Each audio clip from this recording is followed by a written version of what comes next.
Está começando um novo InfinityCast. Hoje nós vamos falar sobre o mercado de TI. Para quem não nos acompanha, meu nome é Norton Torga e sou o CTO da Infinity. Hoje estou, infelizmente, solo aqui como host, mas quem sabe o Alê não aparece no meio do podcast.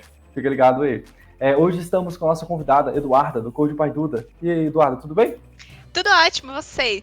Tudo ótimo. Boa noite. Boa noite, verdade. Ou boa tarde, bom dia. Ou boa tarde, ou bom dia. Antes da gente começar, gostaria de pedir a vocês que não se esqueçam de deixar a curtida do nosso vídeo ou seguir a gente no Spotify, com o InfinityCast divulgado lá também.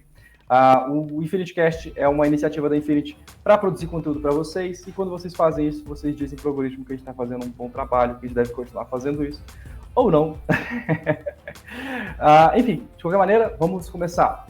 Duda, se apresenta para o pessoal, vamos entender quem é a Duda, o porquê que você pode falar sobre o mercado de TI, quais são suas opiniões. Claro. Bom, meu nome é Eduarda, eu sou formada em Engenharia de Software pela UFG, então daí começa a minha bagagem, né, no mundo da tecnologia. Eu comecei a fazer faculdade lá em 2017, finalizei no ano passado, já estou numa pós em gestão de projetos, então assim, respiro, vivo tecnologia o tempo inteiro. No meio tempo, eu também tenho um canal no YouTube e também cuido do meu Instagram, que é Code by Duda em todas as redes. Então, lá eu falo um pouco sobre engenharia de software, que é a minha área de atuação principal, é a parte que eu gosto de falar, é a parte que eu me interesso, que eu estudo, assim, com amor mesmo. E por isso que estamos aqui hoje, para falar um pouco de tecnologia. Que show, que show, que show. Tá vendo? Muito mais bagagem que eu. Eu não fiz faculdade, você acredita? Sério? Não fiz, não de TI. Você fez de quê? Então, eu fiz de administração de empresas. É um clássico também, né? Tem muita gente que migrou da administração. Exato. Eu fiz o caminho contrário, né? Eu fui para engenharia de software, agora eu tô indo para a parte mais de gerência, né? Então, eu faço pós-gerência de projetos. Então, eu fui do caminho contrário. Que Mas show, sempre chega no mesmo. Pois é. Mas eu comecei muito cedo. Eu comecei na área de TI com 8 anos. Nossa. Então, é muito tempo, né? É muito tempo. Aí eu cheguei na faculdade e falei assim, acho que não vou fazer TI não, porque... Mas eu também, a faculdade de TI é engraçado porque eu não tinha pretensão de fazer faculdade de TI também. Eu cresci falando que eu ia ser veterinária. Até chegar o momento em que eu olhei e falei, eu não consigo mexer com sangue e bichos. Tipo assim, não vai rolar. Aí eu pensei, vou pra arquitetura, porque eu gostava de desenhar. E aí, no meio de assim, tipo, faltando meses pra eu entrar, fazer o Enem e tudo mais, eu falei, vou fazer faculdade de TI, vamos ver as que tem. Aí eu olhei lá, várias, apareceu engenharia de software, tinha na UFG, que era onde eu morava, né? Eu morava em Goiânia. Falei, vou tentar aqui. Aí deu certo. Caraca, que show. E você acabei não ficou apaixonando. De medo, senão? Não, porque o meu pai já era da área. Então, assim, eu cresci com tecnologia. Eu sempre gostei de videogame. Então, assim, eu pensei, bom, aquele clássico pensamento, né? Gosto de videogame, eu acho que eu posso gostar de programação também. E aí eu fui pra esse caminho. No meu caso, funcionou, né? Eu sei que tem gente que só gosta de jogar mesmo e não gosta de programar, mas pra mim deu certo. É tipo eu com comida. Eu só gosto de comer, não gosto de cozinhar. Então. Mas é engraçado, porque sempre tem, acho que a primeira polêmica assim, da mercado de TI é tipo, e aí, precisa de faculdade ou não? Nem tava no roteiro, assim, mas você comentou e eu falei assim, cara, é verdade, muita gente pergunta isso, né? Muita gente pergunta, assim, eu sempre tenho aquele viés de que eu vou sempre puxar um pouco a sardinha pro lado da formação tradicional, né, que é a faculdade e tudo mais, porque eu passei por esse processo. Mas assim, se a gente pensa só no mercado de trabalho, hoje a gente não precisa de faculdade. Existem cursos, formações, escolas online, principalmente depois da pandemia, né, cresceu demais. E assim, a gente tem formações muito boas. Eu tenho, inclusive, parceria com empresas que são excelentes, que eu já fiz o curso e falo, bom, isso aqui, para quem nunca fez uma graduação, consegue entrar no mercado de tecnologia com isso. Mas eu sempre vou puxar a ideia de que os dois são complementares. Eu fiz a graduação, tive a possibilidade de fazer uma graduação numa escola muito boa, né, numa universidade federal e tudo mais, mas eu vi também a importância de complementar isso com os cursos voltados para o mercado mesmo. Porque na faculdade acaba que, né, por ser uma coisa tradicional, eles vão ensinar o tradicional. Nem sempre o mercado está usando o tradicional hoje em dia, né? Então eu acho que equilibrar os dois, assim, é bom. É sempre, quanto mais conteúdo você tiver, melhor, né? Então, se você ter os dois lados ali da bagagem, é legal. Engraçado, que é a minha mesma opinião. E o pessoal fala assim, você não fez faculdade, então quer dizer que pode entrar. Você, sotaque de mineiro. Estamos próximos, eu sou goiana, então tá ali grudado. O pessoal fala, mas você não fez faculdade, e você fala para as pessoas fazerem? Faz, porque não ter feito me colocou em uma porrada de caminho que eu nem deveria ter ido. Assim, aprendi muita coisa, foi bacana pra caramba, mas faculdade te coloca mais rápido no caminho certo. Né? Ela te dá aquela... Por exemplo, lógica de programação é uma coisa que quem é autodidata raramente dá muito valor, né? É o que eu sempre falo, assim, sempre quando me perguntam sobre fazer a faculdade ou não, uma coisa que eu sempre enxergo da faculdade é o seguinte: eles te dão a base para tudo que você quer seguir. Então, assim, eles te dão as várias portas, e aí você escolhe qual você vai querer entrar. Então, assim, no final das contas é isso. Não é para você sair de lá preparado para o mercado. Se você pensa em fazer uma faculdade falando, vou pegar meu diploma, vou chegar na empresa e falar, olha aqui meu diploma, me dá um emprego. Isso não vai acontecer, né? Você vai ter que buscar a bagagem, principalmente de programação, por fora. Então, por isso que eu acho que os dois são muito complementares, assim. A faculdade, ela... fora o network, assim, e a faculdade, principalmente hoje, quando a gente fala de mercado de tecnologia, que tá mais exigente, né, que tá exigindo mais, principalmente de quem tá entrando agora, a faculdade já corta um caminho ali, né, porque você tem iniciativas dentro da faculdade, você tem empresa júnior, que eu participei, foi uma experiência incrível, tem o próprio estágio, né, que as empresas conveniadas têm com faculdades, tem as próprias coisas que acontecem dentro da universidade ali, os professores que te indicam para estágio. Então, assim, você se alocar no mercado quando você está numa faculdade, eu diria que não é mais fácil, mas, assim, te abre mais possibilidades do que você começar sozinho ali. É aquela questão, né, de você ter o caminho, eles te guiam mesmo para você chegar no ponto de conseguir um emprego bom, de conseguir uma alocação ali. Aqui na Infinity a gente oferece programa de estágio, tipo, conveniado com as faculdades aqui de São José dos Campos, né, que é onde tem nossa sede, mas se chegar alguém, vamos supor que a gente está com vaga de desenvolvimento, e a pessoa tem um GitHub brilhante, assim, vários projetos, a pessoa está usando metodologias, tem aquele apreço por qualidade, velocidade, etc., é claro que a gente vai olhar para a aplicação com bons olhos. Né? Agora, a pessoa não tem faculdade, não tem GitHub, não tem portfólio, não tem nada... Para quem está contratando, como é que você vai saber se a pessoa tem o conhecimento ou não tem? A faculdade já te ensina só a base, né? Imagina se não tiver nada. Imagina o resto, exatamente. E não só isso, eu acho que as pessoas se acostumaram muito com o período da pandemia, né? Onde teve aquela aceleração mundial por tecnologia. Então, assim, qualquer pessoa que falava, eu sei programar, aí já era contratado, né? Foi uma contratação muito rápida, muito fácil. A pessoa conseguia, em 3 meses, estudando o básico de programação, conseguir uma vaga ali. Hoje em dia não é mais assim, né? Então, se você pensar com essa cabeça, realmente não dá para chegar em uma empresa oferecendo o básico, né? Exatamente. Então, tem que ter um currículo bom. Tem que ter um currículo bom. Mesmo que se você for autodidata, por exemplo, eu fui autodidata, mas quando eu fui conseguir meu primeiro emprego mesmo, carteira assinada, coisa bonitinha, na área de TI, eu já tinha 8 anos de autodidata. Já tinha... Eu comecei na área de games. Né? Tem bagagem. Eu comecei na área de games também. Que legal. Obviamente que o primeiro software que eu fiz foi um vírus. Eu chamo no Norton. Não, é incrível. Isso aí, pra mim, já... Essa questão dos jogos entra no ponto igual você da comida. Eu gosto de jogar, mas eu não gosto de programar a programação voltada pra jogo. É mais difícil? Eu não sou muito dessa... Eu gosto de aproveitar o jogo. Eu não gosto de ter que passar pelo processo de criar ele. Pois é, e é complexo. O pessoal acha que é fácil, que é tudo telinha, né? Nada. Assim... Tem frameworks que facilitam bastante, né? Mas ainda tem muito programador que escreve código difícil, né? Na época, a primeira automação que eu fiz foi um ponto .bat, que ficava abrindo como é que chama aquela caixinha do DVD? O CD lá, né? Isso, porque que legal, tem como automatizar isso. Aí depois eu peguei e fiz uma automaçãozinha pra desligar o PC quando era a vez da minha irmã usar o PC. Você fez uma Alexa, basicamente. Mas assim, era mais pra rodar. Aí tinha lá, agendador de tarefas. Aí eu coloquei pra rodar na hora que fosse o timer da minha irmã entrar pra mexer no PC. E aí o PC desligava. Só funcionava na hora que era a minha vez. Mas eu tinha 8 anos, era divertido fazer isso. Não, mas a programação, eu brinco, né, que assim, eu lembro também de coisas que hoje a gente olha e fala, nossa, mas que coisa besta, né, que eu fiz. Mas pra mim, eu lembro que a minha grande conquista da programação foi quando eu estava na faculdade e meu primeiro projetinho solo foi fazer a minha grade curricular da faculdade. E quando Aham. você passava o mouse em cima, tipo assim, uma página web, Aham. HTML ali, Aham. basicão, com um pouquinho de cor. Você passava o mouse em cima e aí acendia, tipo assim, tinha uma matéria que dependia de outras. As outras acendiam quando você... Aquilo pra mim foi É assim... mágico. Começou ali, eu falei, meu Deus, eu sei programar. É. E aí começa tudo. Isso é demais, é demais, é demais. Depois eu fui pra Tibia.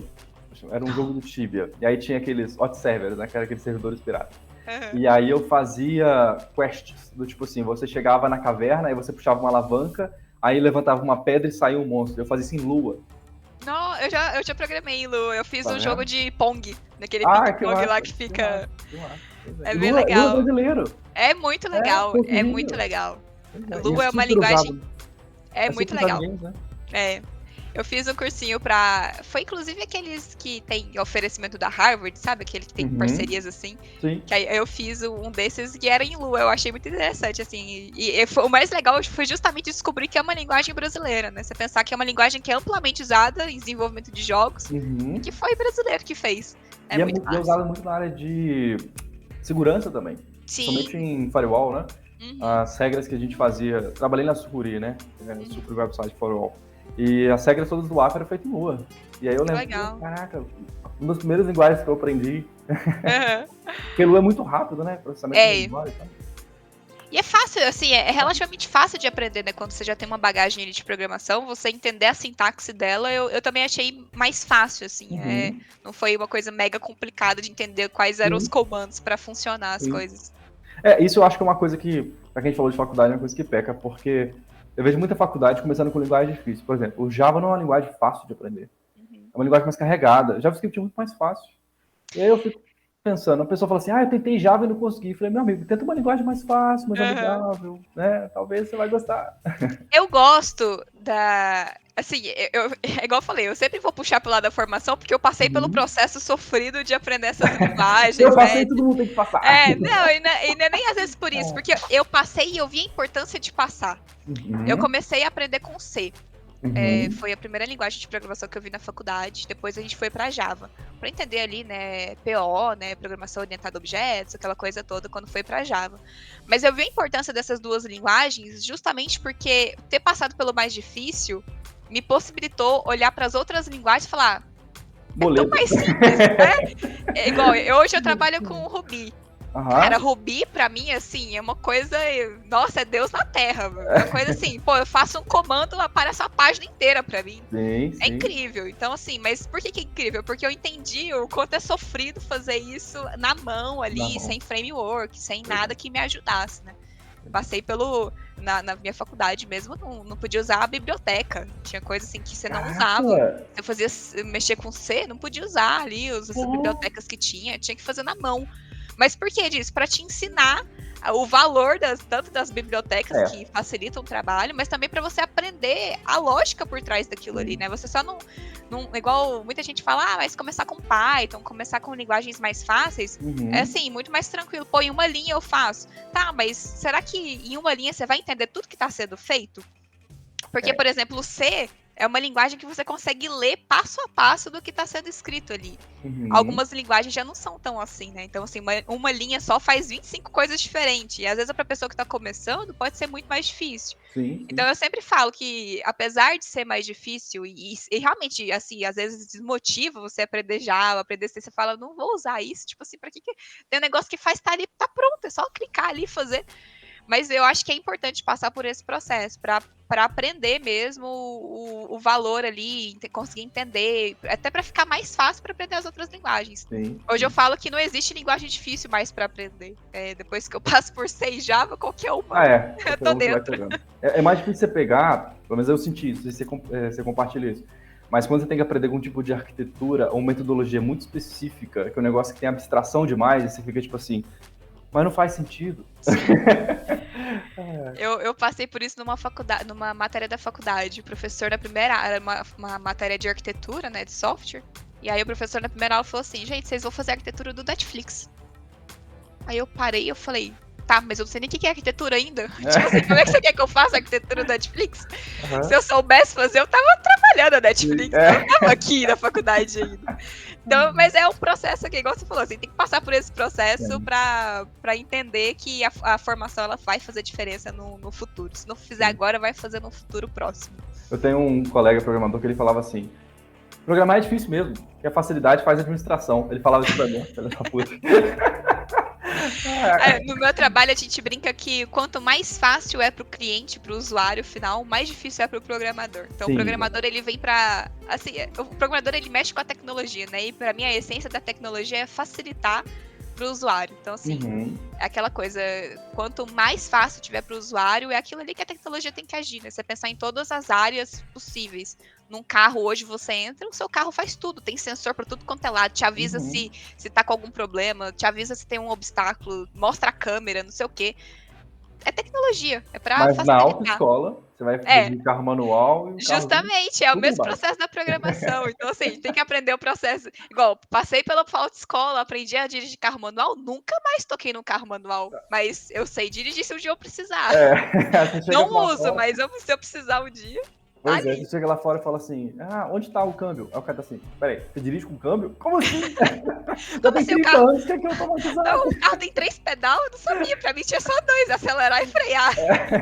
Você fica acostumado. Pois é. Mas a tecnologia pra mim é isso, ela vem pra facilitar, assim, mas pra passar pra esse processo de facilitar, a gente tem que aprender também um pouquinho do difícil, né? Da mesma forma que pra dirigir o carro automático, a gente passa pelo processo de dirigir o manual. Sim. Pra mim, a faculdade também serve nesse sentido. Você tem que aprender.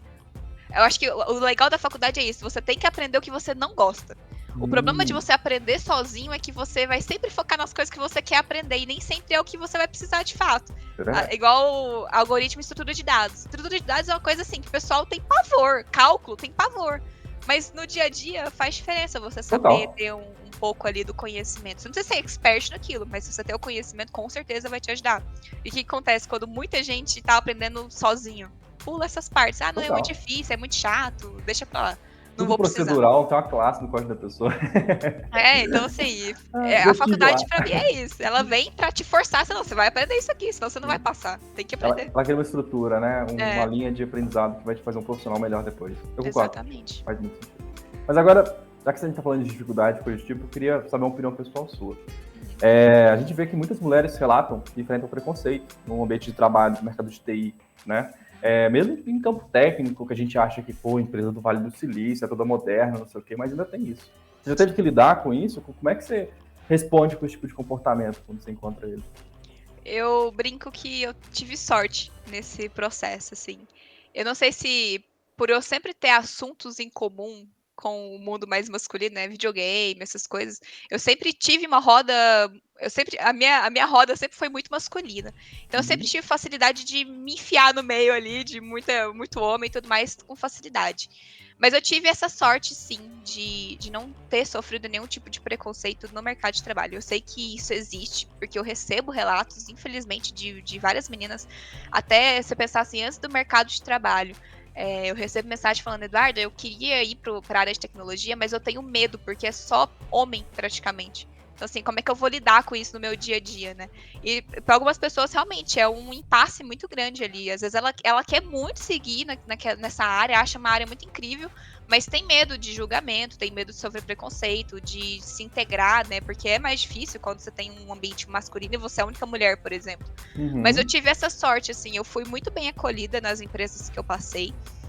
Na empresa que eu trabalho hoje, eu comecei como estagiária e, assim, eu sou a única mulher da minha squad, né? Tem algumas outras mulheres em outras squads, mas eu sou a única da minha.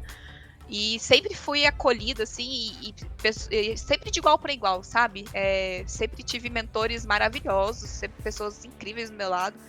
Mas eu vi esse preconceito. Acho que a questão do preconceito ela se estende até além do mercado de trabalho, né? Quando eu comecei com a internet, como eu falo muito sobre conteúdo técnico, e é muito conteúdo técnico na área que é predominantemente masculina, a gente vê assim, parece que é quase uma necessidade da mulher se provar o tempo inteiro que ela sabe daquele conteúdo. Então, às vezes, pode ter uma pessoa assistindo que fala, mas o que essa menina, tipo, tá falando? O que ela entende de mercado de tecnologia? Sem nunca ter estudado a minha bagagem por trás, sem saber que eu tenho formação, que eu tenho pós, que, sabe, nesse processo, os anos de estudo, anos de mercado de trabalho. Então, parece que tem essa necessidade, assim. Isso não só no mercado de tecnologia, né? Essas áreas muito masculinas. Você pensar o futebol também, quando tem uma apresentadora mulher que ela fala uma coisa, tem sempre um homem ali cutucando para saber se ela realmente sabe aquilo. O mercado de TI também, eu acho que ainda tem isso. Tem essa necessidade, assim. Eu já vi relatos, inclusive de amigas, que passaram por esse processo, de sentir que o tempo inteiro elas tinham que ficar se provando, ter aquele conhecimento, sabe? Ter aquele negócio, eu sei o que eu tô falando, alguém pode me ouvir? Então, infelizmente ainda tem. Eu acho que melhorou muito. Acho que principalmente com a internet, assim, tem muita desenvolvedora que tá fazendo conteúdo na internet, que são conteúdos incríveis, de meninas espetaculares.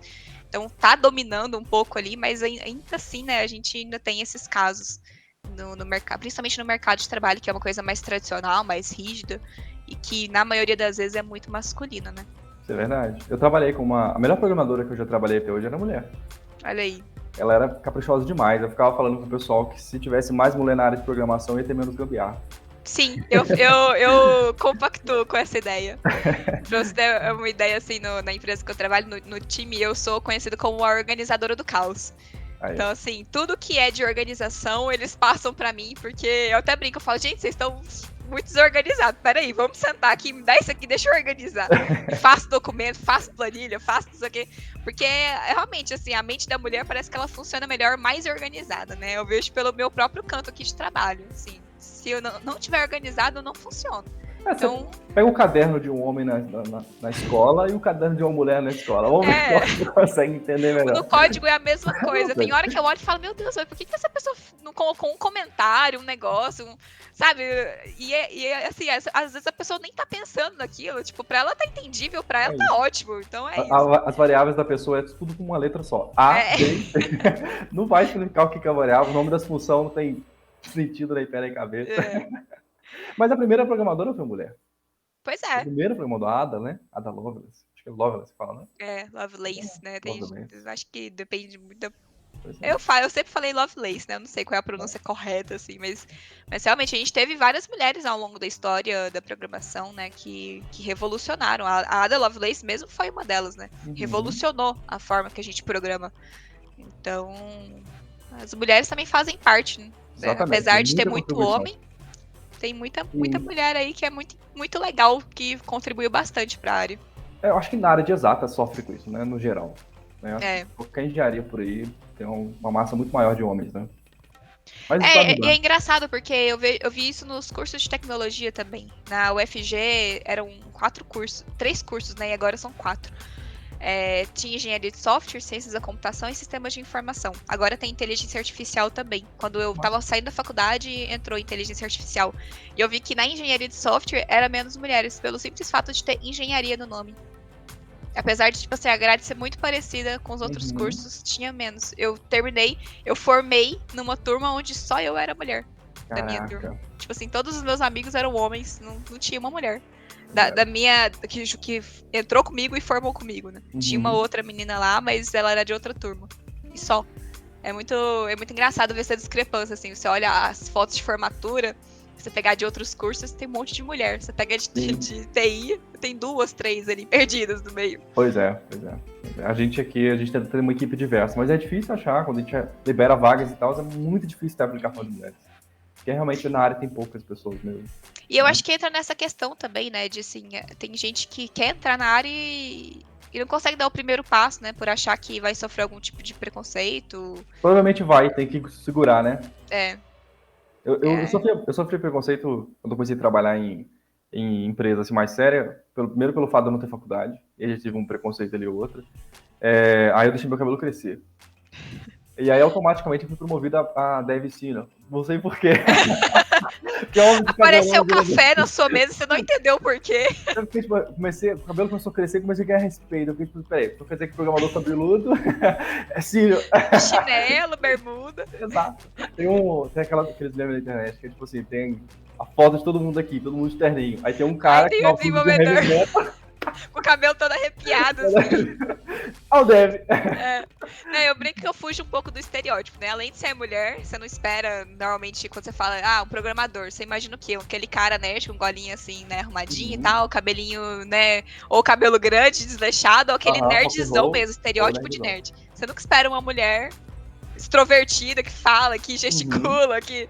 Então, acho que também foge um pouco, né, assim, é legal de ver que a área, principalmente com a internet, né, você vê que existem outras possibilidades ali. Exato. De pessoas, de atuação, né, é legal. Sim, tem CEOs agora que são mulheres também, tipo a da AMD, é um CEO mulher, então isso é massa, tem que ter mais mulheres também, eu acho que principalmente na área executiva, porque aí vocês têm que começar a valorizar vocês também, do tipo, não, tem muito homem aqui, vamos colocar mulheres. Eu também compactuo, viu, eu gosto desse pensamento. Tem muita mulher aí que não, às vezes nem explora o potencial por achar que não tem esse potencial todo e que se tiver um pouquinho de persistência, consegue chegar em lugares muito gigantescos, assim. Exatamente. E agora, já que você comentou de faculdade de inteligência artificial e esse assunto tá na alta, assim, eu acho que a gente podia seguir por esse caminho. Assim, minha opinião pessoal, eu não tenho medo de AI, porque meu melhor amigo hoje em dia é o ChatGPT. O Copilot, então, escreve 50% do meu código. Então... mas a gente está enfrentando um desafio ético, né? Do tipo, putz, está sendo treinado em código de outras pessoas, ele vai... E aí, como é que fica essa questão, né? Essa questão ética de questão de direito de quem é que tem o código, como é que isso vai impactar a área do tipo, vai diminuir o número de empregos, vai substituir a galera? O que você falaria para as pessoas que estão preocupadas com a inteligência artificial e tá entrando na área ou já tá na área? Qual que é o seu take nisso? Não, a inteligência artificial com o ChatGPT principalmente parece que gerou essa preocupação assim exagerada de, meu Deus, eu vou ser substituído a qualquer momento. Mas eu não acho que isso vai acontecer. Eu vi até um vídeo um tempo atrás que falava sobre como os empregos eles foram se transformando ao longo dos anos com a entrada das tecnologias. Se você pensar, por exemplo, hoje existem softwares que são extremamente complexos na área de agricultura, que pega a previsão do tempo, que fala melhor época de colheita, melhor época de plantio e não sei o quê. Nem por isso substituiu quem está operando a máquina. Hoje a gente só tem a facilidade de a pessoa não precisa pensar nisso tudo. Tem um software que faz isso por ela, mas ela tá ali presente ainda. Eu acho que todas as profissões, elas caminham pela mesma ideia. O programador também. Talvez ele substitua algumas coisas básicas que a gente faz, né? Assim, a gente pode ver que tem coisas que a gente pergunta pro ChatGPT, negócio falou, meu melhor amigo também. Tem vezes que ele dá uma resposta pra gente de um problema que se você pensa, meu Deus, eu tenho informação disso aqui, eu não ia pensar num negócio desse e resolveu. Mas aí, justamente, que entra a questão da pessoa programador. Se você pensa no ChatGPT somente como uma ferramenta de, eu vou pegar, copiar e colar isso aqui que ele tá me dando, sem ter um pensamento crítico por trás, a chance de você ser substituído é muito alta. Agora, se você para analisar, será que isso aqui que ele tá me falando faz sentido? Se eu colocar no meu código, qual que é o impacto disso? E analisar, porque isso vem com a vivência, né, de mercado, de projeto. Aí a chance de você ser substituído é um pouco menor, né? Claro que, assim, igual eu falei, eu acho que algumas coisas podem ser substituídas, que a gente faz hoje, que pode ser adaptado, mas teve um impacto muito positivo logo de início, né? A produtividade das pessoas aumentou muito. Claro que isso vai ter também um impacto no mercado, né? Quando a gente tem uma pessoa mais produtiva, a gente tem uma menor necessidade de ter mais pessoas trabalhando em times. Então, se a pessoa consegue produzir mais rápido com a inteligência artificial, a gente vai precisar de menos pessoas. Mas não acho que vai simplesmente desaparecer, assim. Não vai existir mais programador porque existe a inteligência artificial, né? Uma hora ou outra tem que ter um pensamento crítico de uma pessoa que entende por trás para analisar se aquela situação ali faz sentido ou não de aplicar. A gente não pode simplesmente pegar essa ferramenta e falar, nossa, que incrível, eu não vou mais precisar pensar. Não é muito por esse lado. A gente tem que, sim, na verdade, redobrar o pensamento, né? Será que isso aqui faz sentido que ela tá me dando essa resposta? Será que isso aqui vai se encaixar? Qual vai ser o impacto disso? Então, eu acho que a inteligência artificial, da mesma forma que as tecnologias, né, como eu tinha comentado, elas vêm para facilitar a vida dos usuários. O ChatGPT, ele veio com esse propósito também, só que a gente tem que usar ele com sabedoria. Não dá para simplesmente achar que ele vai ser uma ferramenta que vai pensar pra gente e a gente não vai precisar fazer mais nada. Senão, aí realmente vai ser substituído fácil. Não dá para ficar nesse conhecimento básico e só ficar copiando e colando tudo que ele fala, porque ele dá uma resposta bonitinha. E ele alucina muito também, né? Sim, sem dúvida. Ele inventa umas bibliotecas e fala assim, biblioteca boa não existe. Então, não, tem diversas coisas, então por isso que existe essa questão, né? Você tem que pensar antes de sair copiando e colando aquilo ali. Por isso que tem que ter o conhecimento por trás. É uma ferramenta, né? Não é uma coisa assim, não é uma substituição do seu pensamento, do seu cérebro. Você estudou anos e anos para entender um pouco, para saber o que é válido ou não da ferramenta ali. Óbvio que ela pode ajudar em diversas coisas, mas também ela pode. Se você só copia e cola o que ela tá te dizendo, você pode cair num buraco, né? Porque ela pode estar te dando uma resposta totalmente errada de uma coisa que você precisava entregar ali, por exemplo. É verdade. Eu vejo também, quando eu estava utilizando o chat, se às vezes eu peço uma solução para alguma coisa, ele me dá uma solução extremamente genérica ou não utiliza boa prática nenhuma. E aí eu olho para aquilo e falo, cara, tem dificuldade de entender o seu código, e às vezes o código não funciona. Né? E o que eu faço? Pelo menos minha opinião pessoal. Tiro muita dúvida com ele, que às vezes é mais fácil você tirar dúvida com ele que você caçar 20 minutos no Google. Então isso já ajuda muito. Porque às vezes a gente fica, caraca, como é que chama mesmo aquela flagzinha que você usa no comando? Aí você vai no Google e tá assim, eu quero saber como é que faz para tirar tal coisa do comando tal. Aí você fica 3 páginas... Aí você vai no Stack Overflow pra sempre ali, procurando alguém que passou pelo mesmo problema. Aí você tenta aquilo, aí você acha, alguém teve o mesmo problema que eu. Sem resposta. Geralmente o chat te dá uma resposta boa nesses casos. Então, isso é legal demais. O Copilot eu gostei bastante, mas não pelo autocompletar automático dele. Mas quando eu escrevo em comentário o pseudocódigo do que eu quero fazer, item a item, e aí ele começa a me sugerir com base na instrução que eu dei acima. E aí ele fica mais preciso, até porque ele já leu mais. E é justamente a ideia que a gente usa no chat GPT também, pelo menos eu uso dessa forma. Porque, igual você falou, se você coloca ali uma pergunta mais genérica, né? Você pede uma solução, ele vai dar uma solução genérica. Super genérica. Só que quando você tem o conhecimento prévio para perguntar de forma certeira o que você quer, ele sabe te dar uma resposta boa. Muito melhor. Então, por isso que, assim, eu acho que não vai ser substituído. Porque antes você tem que pensar, como é que você vai pegar uma resposta genérica e utilizar em tudo? Vai virar tudo genérico? Não tem como. Você tem que pensar, tem que ter um conhecimento por trás para até perguntar para ele para ter a resposta certa, né? Sim, e tem que ficar esperto com o seguinte, eventualmente todas as profissões vão usar as AIs para poder auxiliar o trabalho deles, inclusive os hackers. Sim, com certeza. E aí você, programador, vai ter um novo inimigo. Não, com certeza. Quem vai estar testando o seu código é uma AI, então se você esqueceu de validar, sanitizar um input de um usuário, ela vai pegar isso e aí você tá ferradão. Exatamente. Não, tem muita abertura. E aí entra nessa questão, né, que você tinha perguntado, da questão ética, né? A ética na computação, ela vem justamente para prever esses acontecimentos, né? Como a gente fala de uma inovação, como o ChatGPT, tudo que está no campo de inovação não tem muito uma regra, uma lei, uma coisa, um embasamento ali do que pode e o que não pode, né? Igual a Uber quando chegou no Brasil. Era uma tecnologia nova, não tinha lei, como é que fazia, e os taxistas, aquela coisa toda. O ChatGPT passa pelo mesmo processo, né? Ele tá passando pelo mesmo processo. Pô, pode usar na escola?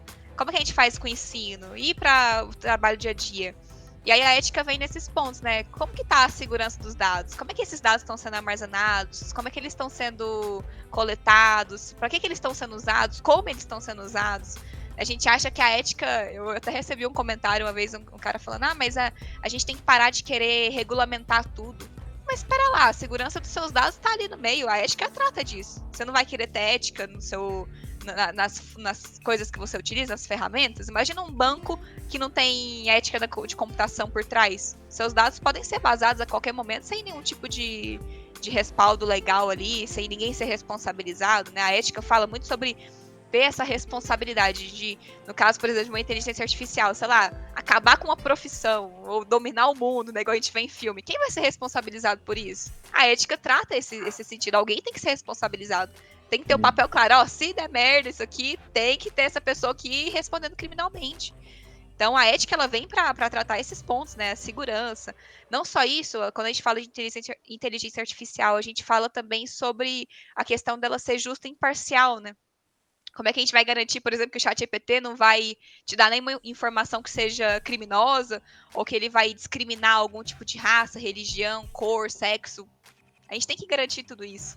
E ele vai ter um posicionamento político do material que ele foi treinado. Então, se ele foi desenvolvido num lugar liberal, a posição política dele vai ser liberal. Se ele foi desenvolvido num lugar conservador, ele vai ser conservador. Então, tem até essa questão do viés do desenvolvedor, né?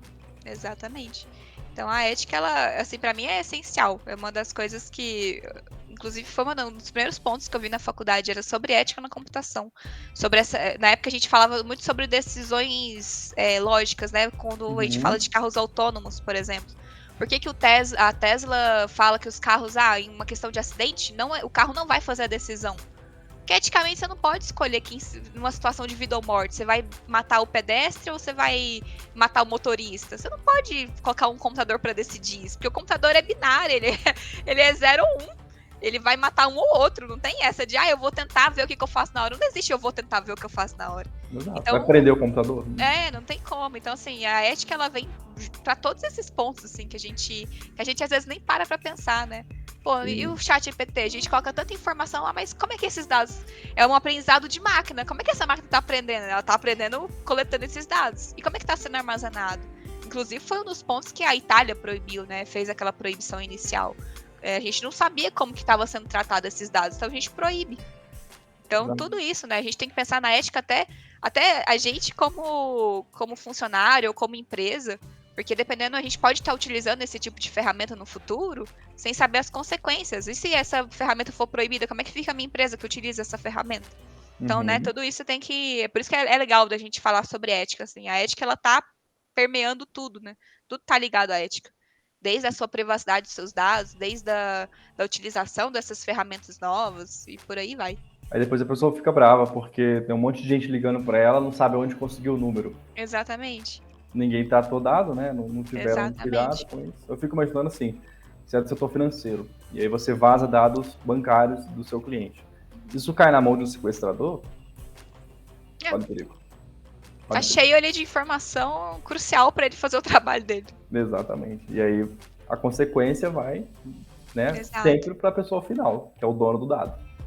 Porque quando a gente pensa em ética, a gente pensa naquela coisa meio de filosofia, né? Aquela coisa meio utópica ali. Porque realmente a ética tem alguns pontos que eu até falo, assim, que parece uma utopia mesmo.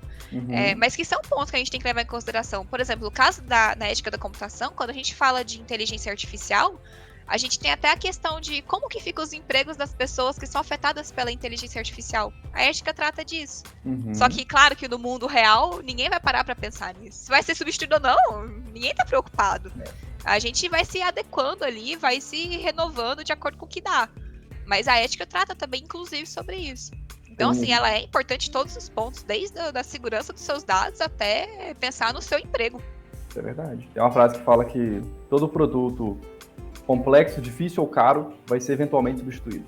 Exatamente. Porque vão aparecer novas soluções, e às vezes a solução vai ser uma AI, e aí, se o produto era complexo, difícil ou caro, porque tinha muita gente ali atrás com emprego, esses empregos vão embora. Mas tem um dado que deixa as pessoas tranquilizadas.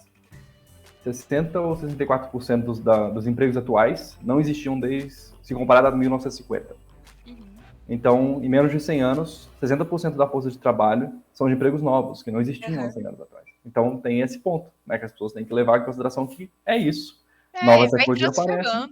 Exato. Exatamente. Aí você, obviamente, não vai ter como você pegar uma pessoa que trabalha na base da pirâmide e fazer, ok, agora você é um programador. Não tem como você fazer isso. Mas, às vezes, vai ter ali uma ferramenta melhor para que essa pessoa execute o trabalho que ela já executava antes, com menos repetições. Coisa. Exatamente. Mas é interessante a gente falar de ameaça de programador, porque o programador é um bicho meio averso à mudança, mas não faz muito sentido, porque você está numa área de tecnologia, então você tinha que abraçar a mudança, né?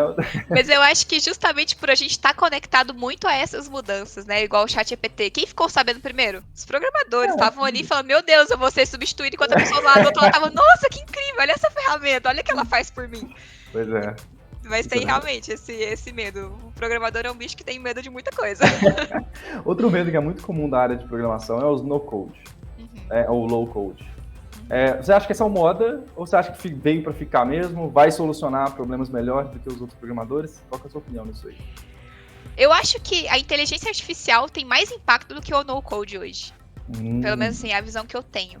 Porque o no-code, ele, querendo ou não, assim, a gente usa ferramentas no-code, eu pelo menos uso o tempo inteiro. Você pegar, por exemplo, o Monday, o Trello, são ferramentas de gerenciamento de projetos, por exemplo, que são no-code. Você tá ali arrastando o cardzinho pra lá e pra cá. Da mesma forma que tem até criação de websites, aplicativos e tudo mais, que não precisa de um programador por trás. Só que o que eu vejo de todas essas ferramentas, pelo menos até a última vez que eu tinha visto sobre elas, eu não fico reparando muito o tempo inteiro sobre essas ferramentas, mas até onde eu tinha visto, elas são muito limitadas em questão de customização. Então, assim, chega um ponto que às vezes você quer uma coisa customizada muito especificamente, que aquela ferramenta ela não vai conseguir te oferecer. Ou se ela te oferece num plano premium, plus, não sei o que custa muito caro. Que às vezes compensa mais você pegar um programador ali, contratar ele para fazer, sei lá, seu website ou o aplicativo que for, do que contratar uma ferramenta dessa que você vai ter que pagar e ainda ter que fazer o trabalho ali sem, né, entender às vezes o que realmente você quer. É tipo móveis, né? Se você quer um móvel padrão, você vai lá e compra na loja tal. Agora, se você quiser um personalizado, tem que ter um marceneiro, tem que ter toda... É igual você pensar, por exemplo, o Canva tá aí largamente utilizado para criação de postagem, de thumbnail, né? Um monte de gente usa para criação de audiovisual. Nem por isso os designers pararam de existir. É uma ferramenta que facilita, mas igual você falou, mas se eu quero um padrãozão, eu consigo ali, mas se eu quero uma coisa exclusiva minha, da minha marca, eu vou num designer. Então tem todo esse processo também, né? Eu também vejo um outro ponto além disso, sobre essa questão da substituição das profissões. A gente tem, por exemplo, quando a gente vai num fast food, tem o totem lá pra você pedir, né? Da mesma forma que tem hoje a atendente do celular que é um robô já. Sim, o que você sempre faz? Eu quero falar com o atendente. Tem a ferramenta ali, tem um robô que... Mas você quer falar com a pessoa. Exato. Então, assim, acho que nem sempre tudo que é tecnologia vai substituir todo mundo. Às vezes vai ter gente que vai falar, não quero conversar com o robô, me passa pro atendente, pelo amor de Deus. Até que o robô comece a falar igual a pessoa. Exatamente. Você não vai saber, né? Exatamente. Aí é um ponto. Teve um estudo que eles fizeram usando o ChatGPT-4, onde ele tinha que emular que era um humano, né? E aí tinha uma bancada de jurados, né? Eu não sei se você chegou a ler sobre isso. Eu vi só sobre a questão dele ter burlado o sistema lá do CAPTCHA. Do CAPTCHA, né? Com o TaskRabbit. Eu vi isso também, muito massa, né? Aí, nesse exemplo, eles tinham uma bancada de jurados, e os jurados tinham que julgar se a pessoa era um chat, né? Se era um chat GPT ou se era um humano. Virou até um jogo hoje em dia, né? Se é AI ou se é humano. E aí você pode entrar lá e conversar com as pessoas, para as pessoas tentarem adivinhar se você é um AI ou não. E o chat conseguiu provar, acho que 70%, 80%, enganar 80% das pessoas dos jurados. Sabe? Caraca, ele realmente é muito parecido. Mas eu acho que esse é o grande diferencial do chat GPT em relação às outras ferramentas, porque a inteligência artificial sempre existiu, assim, né? Tipo, muitos anos ela vem sendo evoluída. Mas o que te chamou tanta atenção? Parece uma pessoa conversando com você. Parece estar perguntando para um professor, você tá ali recebendo uma coisa que parece que é uma outra pessoa falando por trás. Então isso chama atenção mesmo, né? Igual você se sente uma coisa mais humanizada, né? Igual você falou, a gente ignora o robô atendente até ele se tornar uma pessoa muito próxima ou uma pessoa de verdade, né? Se tornar quase um humano ali. E aí vai ter desafios éticos em relação a, e aí, é um ser vivo ou não é? Tem os mesmos direitos ou não tem? E aí vai ser muito pano pra manga. A criação, vai ter um monte de criação de regulamentação, né? Até isso acontecer, imagino eu. Porque ainda, igual eu falei, né, tá muito no campo da inovação. O campo da inovação não existe regras, praticamente, né? É uma coisa assim que é meio sem lei. É experimental, né? Exato. Então, acho que ainda vai um processinho ali pra gente conseguir entender o que... é um exemplo. Exatamente. Ainda tem pouca legislação em relação à criptomoeda ainda. E aí as pessoas começam a transitar dinheiro de um país pro outro, não declara nada, compra tudo, e aí o governo fica tipo, cara, e aí que controla? O que eu faço?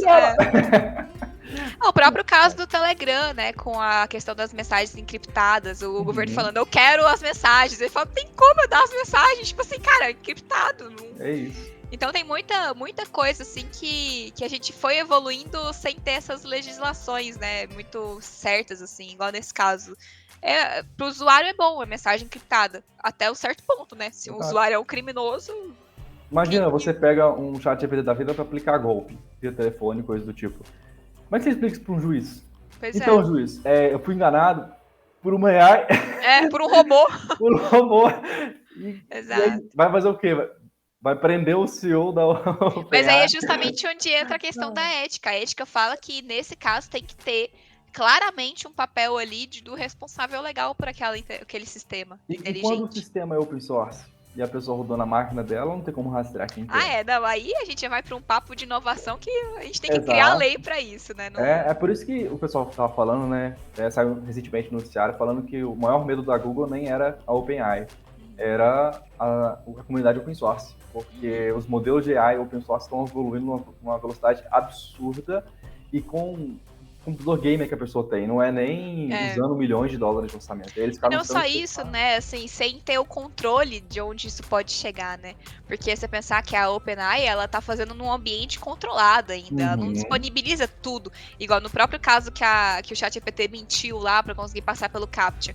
Já, inclusive no relatório eles falam, a gente testou isso aqui, viu uma vulnerabilidade, que ele tem essa capacidade de mentir para burlar, então a gente já corrigiu isso na versão 1 do GPT-4. Então, é igual você falou, como que a gente faz isso no open source, né? Não tem regra ali, não tem como controlar aquilo ali.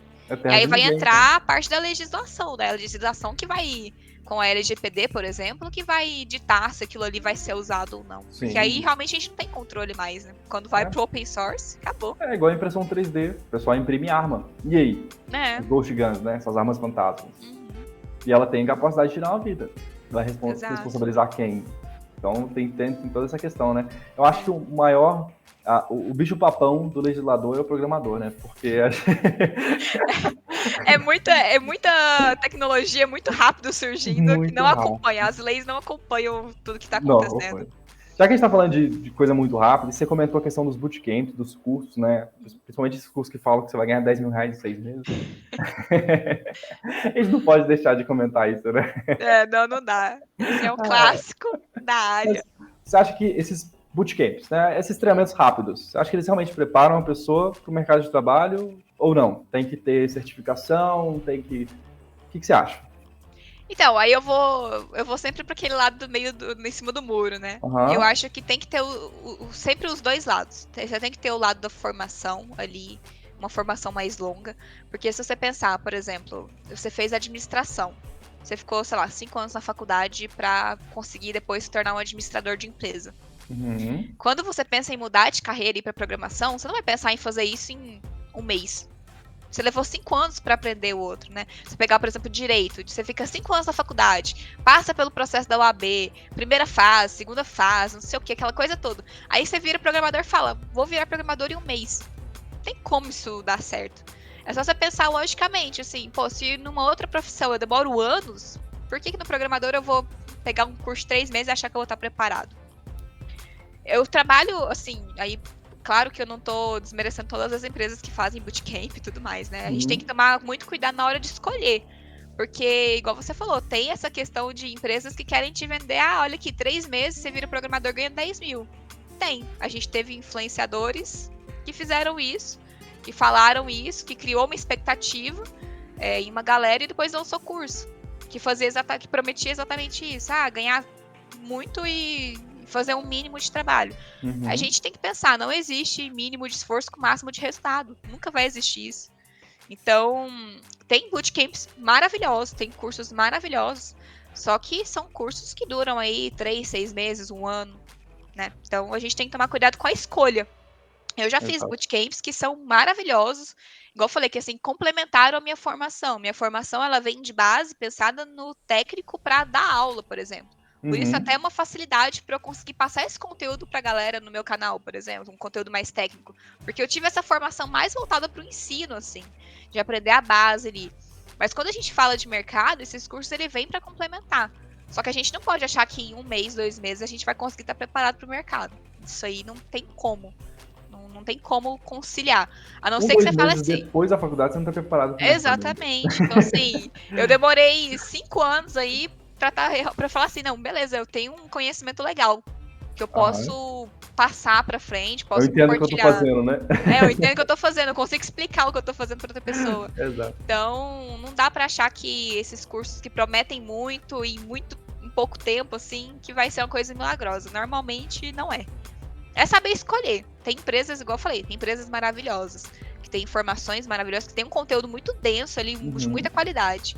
Mas ter essa ilusão aí que foi criada, principalmente durante a pandemia, faça esse curso de 1 mês e está preparado? Não vai estar preparado. Você podia estar preparado há 2 anos atrás, onde o mercado estava precisando desesperadamente de gente. Hoje em dia, que inclusive depois dessas demissões em massa, que o mercado vem se tornando mais exigente, você não consegue. Então quer dizer que se eu fizer um curso, eu não sou sênior. Ah, não, com certeza não. Eu não sou sênior.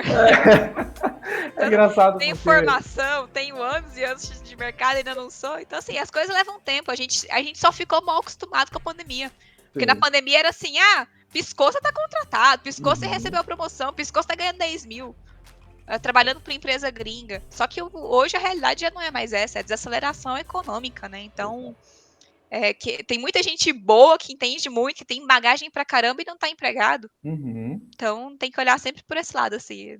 Pra mim é sempre essa regra, não existe o mínimo de esforço com o máximo de resultado. Exatamente. Então, o melhor profissional que eu já trabalhei hoje, mais novo, assim, em relação à formação, ele fez 5 anos de faculdade, tinha 3 anos de prática. Ou seja, 8 anos. A pessoa, eu falei assim, não, esse cara tá sabendo o que ele tá fazendo, ele tá indo pro caminho certo. Ele tinha 8 anos de TI. Pois é. Pra falar que, ok, esse cara... E quando a gente fala que a pessoa tá ok, ela tá entendendo o que ela tá fazendo, você entende que ela é o quê? Um júnior para um pleno. Né? Nessa área. Aí o cara faz um curso de 6 meses no máximo, nem isso, né? 3 meses. Tem curso de 1 mês, às vezes. Aí coloca assim no LinkedIn, sênior. Autoproclamado sênior. Tem até essa questão, né? Tem gente que me pergunta, como é que eu sei que eu sou... Qual nomenclatura que eu sou? Normalmente o mercado vai editar isso, mas normalmente é por tempo. Não tem como você fugir disso. Prática. Tem gente que você vai chegar ali e falar, eu sou sênior. Tá, mas você tem 6 anos de experiência? Não, então você não é sênior. Não tem como você ter pego a experiência em 6 anos, a não ser que você não dormiu, não comeu, não tomou banho, não teve vida social. Ficou em frente ao computador 24 horas resolvendo problemas. E olhe lá. E olha lá. Porque você tem que ter uma bagagem muito grande. As pessoas às vezes falam assim, mas você resolve muito rápido as coisas. Sim, são 18 anos de experiência. É por isso. As pessoas esquecem, né? Hoje em dia na internet eu acho que é muito fácil você olhar para uma pessoa e falar, nossa, olha o que ela faz com tanta facilidade, mas esquece de olhar a bagagem que ela teve por trás, né? Exatamente. Então, assim, é igual essa questão do conhecimento, né? Tem vezes que alguma pessoa chega no YouTube, principalmente, que às vezes tem uma pessoa meio perdida que cai no meu canal e fala, nossa, mas você tá falando coisa muito técnica. Mas eu estudei para isso, meu conteúdo é técnico, porque é a minha bagagem que eu tenho por trás. Ou às vezes a pessoa fala, mas essa menina não entende nada. Pô, mas você já olhou minha bagagem por trás? Tipo assim, você sabe o que você tá falando? Exato. Às vezes quando a gente faz treinamento, eu tenho uma outra empresa que é de consultoria de software. E lá a gente tem uma equipe de programação, etc, né? Mais na área de programação, a Infinity é mais infraestrutura. E aí a primeira coisa que a gente olha quando a pessoa aplica para vaga é o GitHub da pessoa. Aí a gente vai no LinkedIn, a pessoa tá autoproclamada pleno para cima. E aí eu pego o código da pessoa, as variáveis são extremamente curtas, não explicam nada do que fazem. O código é mais procedural do que orientado a objeto. Você não entende nada do que está sendo feito. Cada código tem 1000 linhas. Aí eu olho para o negócio e falo assim, meu amigo, não tem como você mentir para mim. Eu sei o que eu tô lendo. Isso aqui não é um código de pleno para cima, não é, cara. Você não está respeitando nenhum princípio aqui. Então, assim, seu código tá espaguete mesmo. Tá tipo, mas funciona. Funcional de menos. Qualquer um escreve código como o Dudu escreve. Exato. Até o ChatGPT. O ChatGPT escreve código como o Dudu roda. É isso. Né? Agora, é exatamente isso. Que a gente consegue ler, que a gente consegue manter e que é seguro, já são outros 500. É tipo, 10 minutos para você fazer um código rodar. 5 anos de estudo para você fazer ele escrever direito. E uma centena de milhares para você fazer manutenção daquilo depois, quando passa anos e anos. Exato. As pessoas, elas esquecem isso, assim. Uma coisa que me encantou da engenharia de software, porque a engenharia de software é isso. É você pensar não na escrita. É igual você falou, qualquer um escreve código. Mas como é que você vai manter? É igual você pegar, o tanto que é difícil pegar um código legado ali, um código que uma pessoa escreveu há anos atrás. Tem vezes que eu faço isso na empresa que eu trabalho e eu falo, meu Deus, o que a pessoa tava pensando quando ela fez isso aqui? Tipo, cadê? Igual você falou, cadê as boas práticas? Cadê a orientação a objetos ali? Cadê a abstração, encapsulamento? Não tem nada. E a pessoa às vezes não sabe nem o que é isso. Então, é uma coisa que acho que até essa questão dos bootcamps deixou as pessoas mal acostumadas a querer passar pelo processo de achar que eu fazer uma linha de código e aparecer alguma coisa na tela ali depois que eu rodar e tá legal. não tá legal. Você tem que pensar em todo o processo por trás.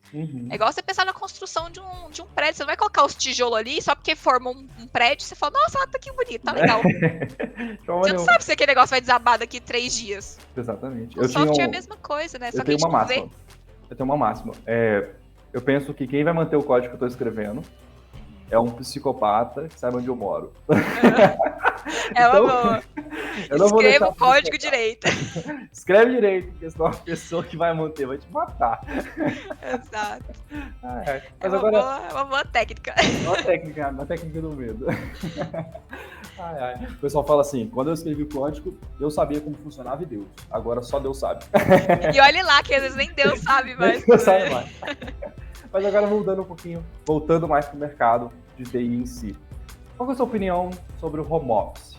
Você acha que home office é para todos? É só para quem já pegou a manha e sabe se auto-orientar, né? Sem ter que ficar dependendo? Ou não? Todo mundo pode ir pro remoto, que é sucesso? O que você acha? O home office, para mim, assim, eu sou apaixonada pelo home office porque eu tô nele desde o começo da pandemia. A empresa que eu trabalhava tinha sede em Goiânia, ainda tem uma sede em Goiânia, mas só trabalho administrativo lá, os desenvolvedores todos são do Brasil inteiro. E eu via a diferença, né, na época que eu estudava e trabalhava período integral, então eu via a questão de você acordar às 5 da manhã, ir pro trabalho, tipo assim, fazer academia antes, tomar um café da manhã correndo, ir pro trabalho, ter aquele tempo de deslocamento, depois correr pra faculdade, deslocar aquele tempo. E aí, de repente, tudo foi pro remoto, né? O trabalho, a minha faculdade. E eu encontrei um lugar assim, um paraíso pra mim, né? Eu sempre gostei de trabalhar com as minhas coisas, tipo assim, no meu canto. Sempre gostei. Eu nunca gostei de estudar, tipo, tem gente que gosta, né? Ir pra biblioteca, ir pra um café, essas coisas. Eu odeio fazer isso. Eu gosto de ter o meu espaço aqui, o meu canto, o meu escritório.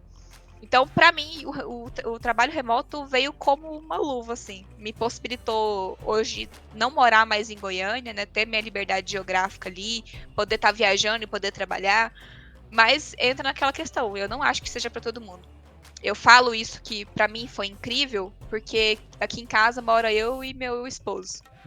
E assim, é só nós dois. Não tem cachorro, não tem criança, não tem nada, não tem parente te enchendo o saco ali. Não, é eu e ele. E às vezes é só eu, igual eu tô aqui hoje. É só eu. Então não tem ninguém pra me distrair. É como se eu estivesse no escritório mesmo. Agora, quando a gente fala, por exemplo, o home office é pra todo mundo? Não. Como é que uma mãe que tem um filho pequeno trabalha em casa? Não tem como você conciliar isso. Como é que um pai ou mãe assim, que tem filho, tem criança, tem cachorro, você vai se distrair com as coisas até de casa. Então, assim, o home office para mim é uma questão de pessoas que sabem se autogerenciar, que tem essa disciplina, e também das empresas que sabem gerenciar os funcionários que têm. Porque não basta só eu ser autogerenciável, mas ter um colega de trabalho que não é. E como é que a empresa vai gerenciar isso, né? Então eu acho que tem todo, da mesma forma que a gente tem todos os processos que envolvem ter uma empresa sediada presencialmente, a gente tem que ter todos os processos para uma empresa funcionar remoto. O remoto ele vem como uma alternativa maravilhosa. Pô, eu posso contratar qualquer pessoa de qualquer lugar do mundo. Eu não preciso estar focada igual vocês aí da Infinity, só em São José dos Campos. Eu posso contratar do Brasil todo, do mundo inteiro. Tem uma pessoa que mora, sei lá, no Japão e ela é incrível e deu fit aqui com a vaga e ela vai ser incrível para a empresa. O home office permite que a gente tenha essa pessoa no nosso time, né? Desde que ela saiba se autogerenciar, que ela tenha essa disciplina. Não adianta também achar que o que eu vi muito acontecer, que inclusive foi uma das questões que muitas empresas debateram em questão de voltar para o presencial. Tinha gente fazendo 2 trabalhos em um. Tinha gente falando que trabalhava numa empresa e estava fazendo freela enquanto isso. Então, assim, tem essas questões também, né? O ser humano sempre vai achar um método de burlar, né? Seja o que for, mas tem essa questão, assim, para mim o home office é incrível. Mas por quê? Porque eu sou autodidata ali, eu consigo me autogerenciar, eu consigo me manter num ambiente onde eu não preciso de tanta ajuda de tanta gente, porque o escritório é legal por conta disso. Não, fulano, me ajuda aqui, vem cá. Então tem essa questão, mas para a pessoa que consegue trabalhar muito bem sozinha, que consegue se gerenciar ali sozinha, é incrível.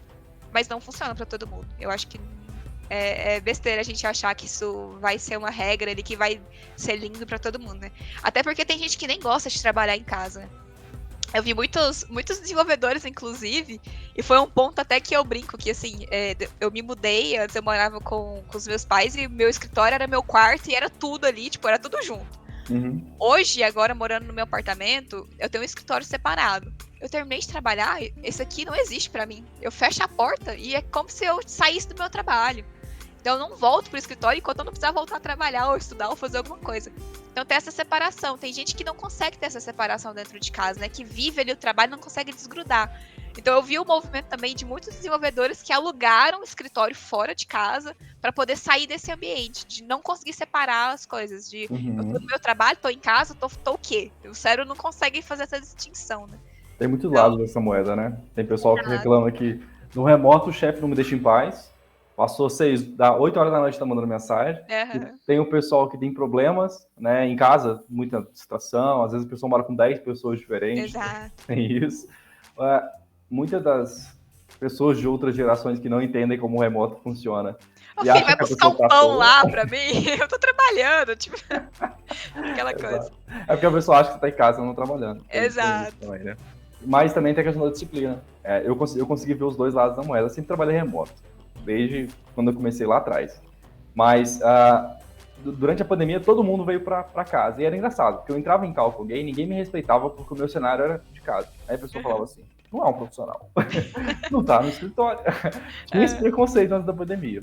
Veio a pandemia, todo mundo foi para casa. Aí, do nada, eu virei um profissional. Eu Mas acho que a pandemia veio um ponto, assim, positivo, claro, né, tirando todo o problema da pandemia em si, mas esses pontos que envolvem tecnologia, principalmente com o trabalho remoto, abriu muita o leque de possibilidades, né? É igual tinha a questão do preconceito com faculdades e com escolas à distância. Ah, isso aí não é escola de verdade, você tem que estar lá na escola, sentado na era muito cadeira. forte, verdade. Hoje em dia, assim, igual eu quando fui escolher minha pós, eu falei, eu vou para uma pós EAD, eu não quero sair de casa. Eu não quero ter que me deslocar até São Paulo, por exemplo, para fazer. Eu O pessoal posso ter falava assim, acesso aqui em casa. eu queria fazer aquele curso, mas ele é EAD, né? Falava do tipo, tipo, é ruim. Aí hoje em dia, tipo, é EAD, graças a Deus. Ainda bem, eu não vou precisar sair de casa. É isso, verdade. Aí a Infinity, ela é híbrida, né? A gente tem pessoas na sede e remota. O que a gente percebeu foi o seguinte, na pandemia, antes da pandemia, era fácil contratar remoto, porque as pessoas que eram do remoto tinham disciplina para estar no remoto. Já tinham ajustado o seu ambiente para estar no remoto. Estava acostumado a ter aquela rotina, porque o pessoal é assim, né? Trabalha remoto não tem hora. E aí começa a acordar meio-dia, dorme 5 da manhã, a saúde vai para o espaço, começa a comer mal, porque né, os horários desregulam.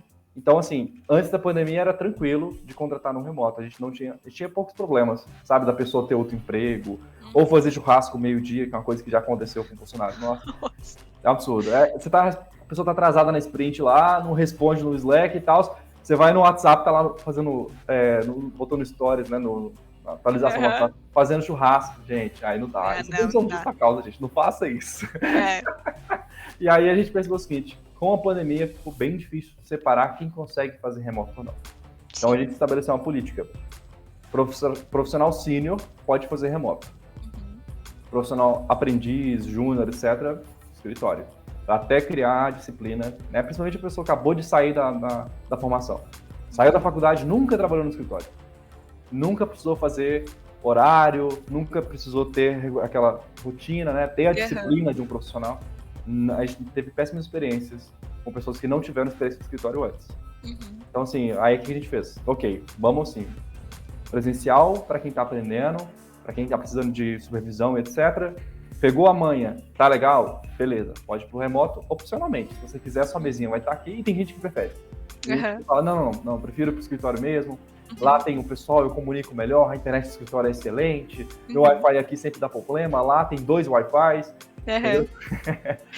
Eu acho que é legal ter essa opção, né? Igual você falou, porque tem gente que vai se adaptar muito bem. Igual eu brinco, eu falo, gente, se hoje eu for demitida do meu emprego e me falar assim, olha, a sua única opção é trabalho presencial, eu não sei o que é isso mais. Eu acho que eu não sei chegar no escritório mais, assim, eu não tenho isso mais. Mas por quê? Eu passei pelo processo do escritório também. Então, assim, igual você falou, essa questão de você ser júnior e estar no escritório, pra mim é essencial. Porque o júnior, ele vai precisar de ajuda ali. E querendo ou não, você pode estar igual na empresa que eu trabalho, a gente, apesar de ser todo mundo remoto, a gente tem o horário todo igual. A gente entra às 8, sai, tem gente que sai às 5, tem gente que sai às 6, né? Faz 1 hora ou 2 de almoço ali, mas tem os seus horários certinhos. Tem que bater ponto digital ali, mas tem a sua regra. Isso ajuda pra manter um controle também, né? Então, assim, você sabe que se a pessoa não tá te respondendo no horário que tá no período de trabalho, você sabe que ela não tá trabalhando. É meio óbvio. Mas assim. Mas fui levar o periquito no veterinário. Não tem como, né? Assim, tem coisas que ficam óbvias. Mas é interessante, uma coisa que eu acho que eu sentiria falta de não ter, se eu não tivesse passado pelo processo de escritório na época que eu era júnior. Porque eu lembro que era assim, eu virava pra trás e falava, chefe, me ajuda. Tipo, vem aqui, olha o que tá acontecendo aqui. É um contato mais fácil, né? Você tá ali. E igual você falou, você cria essa disciplina, você vai aprendendo como trabalhar, você vai entendendo como funciona o mercado, né? Porque, querendo ou não, quando você é júnior, sai da faculdade e já entra no trabalho remoto, como é que você vai saber, de fato, como é trabalhar ali, né? E você vai ter uma progressão mais lenta também. Você vai ter menos mentoria, menos gente para te ajudar o tempo todo, né? Quando você está no escritório, você vê a pessoa fazendo um negócio, você aprende com ela, lê, você tira dúvida. Então eu acho que não só isso, uma coisa que eu vi assim que aconteceu que foi muito legal é que como todo mundo era presencial antes, todo mundo se conhecia pessoalmente, quando a gente foi pro digital, a nossa comunicação continuou a mesma. Entendi, mais porque tem muito time que tem dificuldade, né? Assim, por que a gente fala tanto de soft skill hoje? Porque tem pessoas no remoto que não sabem se comunicar. A pessoa ela vai digitar um texto, ela não sabe falar com entonação escrevendo, ela não consegue fazer isso. E não consegue explicar a dúvida. Não consegue explicar, oi, bom dia, tudo bem? E espera você responder para depois falar. Então, assim, passar por esse processo de saber se comunicar no real para depois ir pro digital é essencial para mim também. Verdade. Eu acho que tem que ter essa. Pra mim, assim, hoje tem que ter essa escolha. Se você vai ficar no digital, ou no remoto, ou no presencial, ou no híbrido. Sim. Né? Mas eu acho que ter essa escolha é legal porque tem pessoas que têm essa disciplina para trabalhar, que gostam de trabalhar. Por exemplo, a minha produtividade em casa é muito maior. Eu vejo isso da época que eu trabalhava presencial. Presencial, eu acordava às 5 da manhã, chegava às 8 da manhã que eu tinha que trabalhar, eu tava exausta já, porque eu cheguei da faculdade de 11h30 da noite, sabe? Aquela rotina assim, que você não parava. Chegava em casa, às vezes nem jantava, eu pegava e falava, dormi, acabou, pro dia seguinte. Então, hoje eu sou mais produtiva, mas não deixei de ter a minha rotina ali, né, regrada, ter a disciplina, porque eu tô trabalhando, né? Tem essa questão.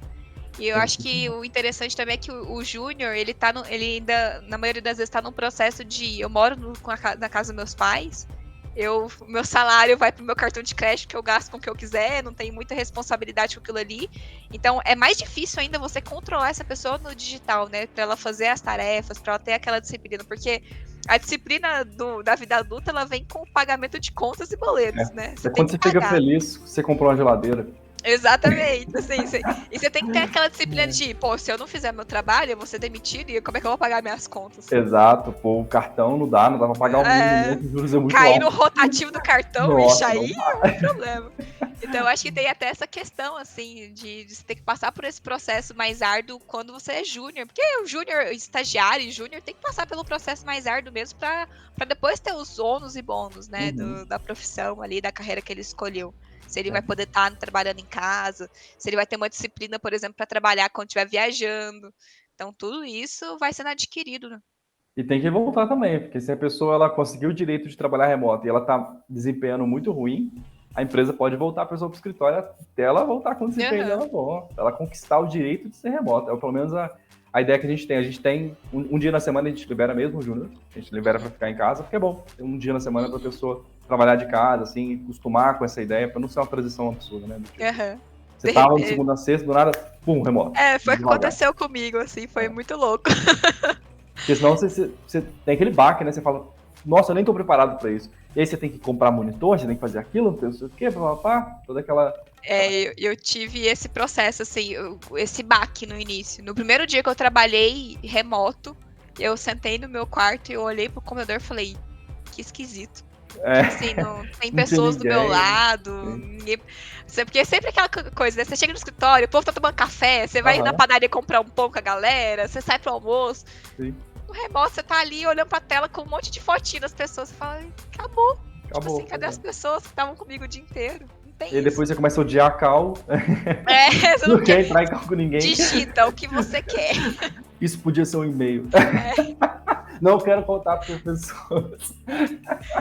Mas eu acho que o remoto também tem esse ponto, assim, essa questão do contato das pessoas. A gente tem que ter a disciplina também de conseguir entender que a gente precisa sair de casa.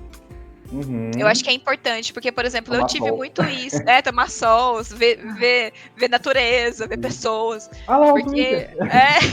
Porque assim, eu passei por esse processo, eu tive adaptação muito rápido para o remoto, justamente por trabalhar num ambiente tranquilo, onde na maioria do tempo é só eu em casa.